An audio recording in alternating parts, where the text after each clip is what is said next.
राम राम. राम राम. बरं, तुम्हाला काय आजार होता आणि काय काय औषध दिलं आपण आणि काय रिझल्ट आला? सर्दीची ॲलर्जी होती मला. सर्दीची? नाकातून पाणी वगैरे गळत होतं. मग ते कधी व्हायचं? रानात गेल्यावर व्हायचं का काही? कुठं बी समजा थोडीच जरी गेलं तरी मला सर्दी. घराच्या बाहेर जरी निघलं तरी मला ते नाकातून पाणी यायचं, शिंका यायच्या, डोळ्यातून पाणी यायचं, हां. कानात खाजवायचे, नाक खाजवायचं. बरं, किती किती दवाखाने केले त्या अगोदर तुम्ही? बरेच दवाखाने केले, 10-15 दवाखाने केले. मग काय व्हायचं? दवाखाने केल्यानंतर काय व्हायचं? दवाखाने केले तितक्यापुरतं तितका फरक पडत होता. हां. सरकारी.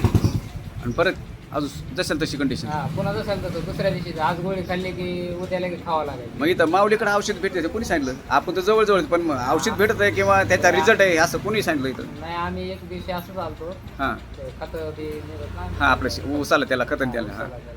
ते म्हणले असं आहे म्हणून आपल्याकडे औषध. हं. मग त्यांनी दिलं औषध आपल्याला माऊलीवाले. हां, तर मग मी 2 का 3 महिने खाल्लं मी. 3 महिने कोर्स केला. हां. 3 महिन्यात मला एकदम जबरदस्त गेलं. पण आता कोर्स झाल्यानंतर आता किती वर्ष झालं आपल्याला? कोर्स झालेला 2 वर्ष झाले. अजून मला फक्त वर्षाला एकदाच सर्दी होती. वर्षाला एकदा होती. पहिली नेहमीच व्हायची? रोज रोज रोज व्हायची? नेहमी नाही, रोज रोजच व्हायची. रोज मला गोळी खाल्ल्याशिवाय मग आता ते वर्षाला एकदा होती म्हणलं किती दिवस राहते परत जाते का?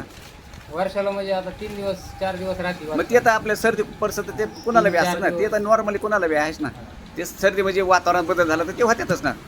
ते काय तुमचं मूळ दुखणं नाही. ते आता जे आपण औषध दिलं ते मूळ दुखणं नाही, पण हे जनरली आता आता आकार सर्वामध्ये होत्यातच. सर्दी होती, ढाळ उलटी होती, ते त्याचा काही विषय नाही.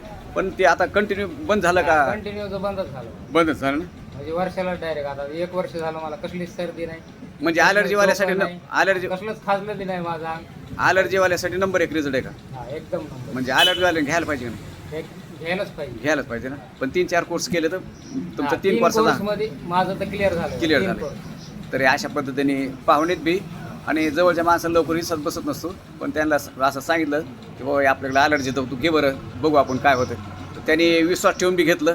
जेवढे कोर्स सांगितलं तेवढा बी केला. आणि बऱ्याच ठिकाणी असं होतं बरं का, आपण सांगितलं ना एवढं कर लागन तर ते अर्धवट करणार. मग अर्धवट नाही, एकदा विश्वास ठेवला 1 महिन्यात काहीच नव्हतं मला. काहीच नव्हतं. मग म्हणजे काय तुम्ही खा म्हणत होतात म्हणून मी खात होतो. सुरुवातीला? हां म्हणजे मला काहीच रिझल्ट नाही भेटला हां, एका एका महिन्यात. ज्यावेळेस 3 महिने झाले मला, हां. 3 महिने होऊन 10-12 दिवस झाले, हां, तेव्हा मला जाणवायला लागलं अरे मला थोडंफार कमी व्हायला लागलं. कमी व्हायला लागले. म्हणजे मला गोळी दुसरी खायची गरज नाही. गरज नाही पडली. दुसरी खातच नव्हतं म्हणजे मी मी गोळी. एक तर काय तुमचं औषध चालू केल्यावर नंतर मी खाल्लंच नाही समजा. खाल्लंच नाही. लय बेजारी झाली माझी, पण मी खाल्लंच नाही. पण ते आता मग मोकळं झालं. आणि काय होतं मग कसं सांगितल्या पद्धतीने केलं ना तर कसं असतं, काही दुखणे त्याला स्टेप बाय स्टेप असतात ना. आता ते हार्मोन डिस्टर्ब झाले असते ना, ते व्यवस्थित व्हायला ह्याला टाईमच लागतो ना. पण लोकांना गडबडच, जे काय ॲलोपॅथीच नाही बाबा, आज गेला नाही, गेलं नाही, एका महिन्यात नाही. आणि मग दवाखान्यात गेलं तर 4-5 दिवस आपल्याला थांबूनच घेतात ना. आणि सेल्फ मेडिसिन सगळ्यात घातक आहे. सेल्फ मेडिसिन सगळ्यात घातक आहे. आणि लोक सेल्फ मेडिसिन म्हणजेच वळलेत, मला सर्दी झाली खाणार, पण त्या गोळ्या घातक असतात. म्हणून डॉक्टरच्या सल्ल्यानुसार गोळ्या बी खायला पाहिजे. कुठलीही गोष्ट सल्ल्यानुसार घ्यायला पाहिजे. आज मी जे आज डायलिसिस केंद्र वाढेत ते सेल्फ मेडिसिनमुळेच वाढेत. परत आपण सगळं केमिकलच खायला लागलो. हे सगळे परिणाम माणसाच्या बॉडीवर वाढलेत. तर अशा पद्धतीने ह्यांना चांगले यंग आहे पोरगा, पण आजाराने परेशानच होते. तर ते आता मी किती दिवसापासून प्रयत्न करत होतो वजन आणि त्यावेळी चेहरा असा हे असायचा, सुकल्यासारखा चेहरा असायचा. म्हणजे काय म्हणते त्याला, निस्तेज चेहरा दिसल्यासारखा. आता एकदम क्लिअर चेहरा दिसते. तर अशा पद्धतीने आपल्याकडे ॲलर्जीसाठी जबरदस्त रिझल्ट आहेत. आणि तुमचंच नाही, असे भरपूर लोकांचे आपण रिझल्ट घेतलेत आणि ते मोकळे बी झालेत. तर कुणाला जर असेल तशी परेशानी होत असेल, तशा कंडिशनमध्ये असेल तर आमच्याशी संपर्क साधावा. धन्यवाद सर.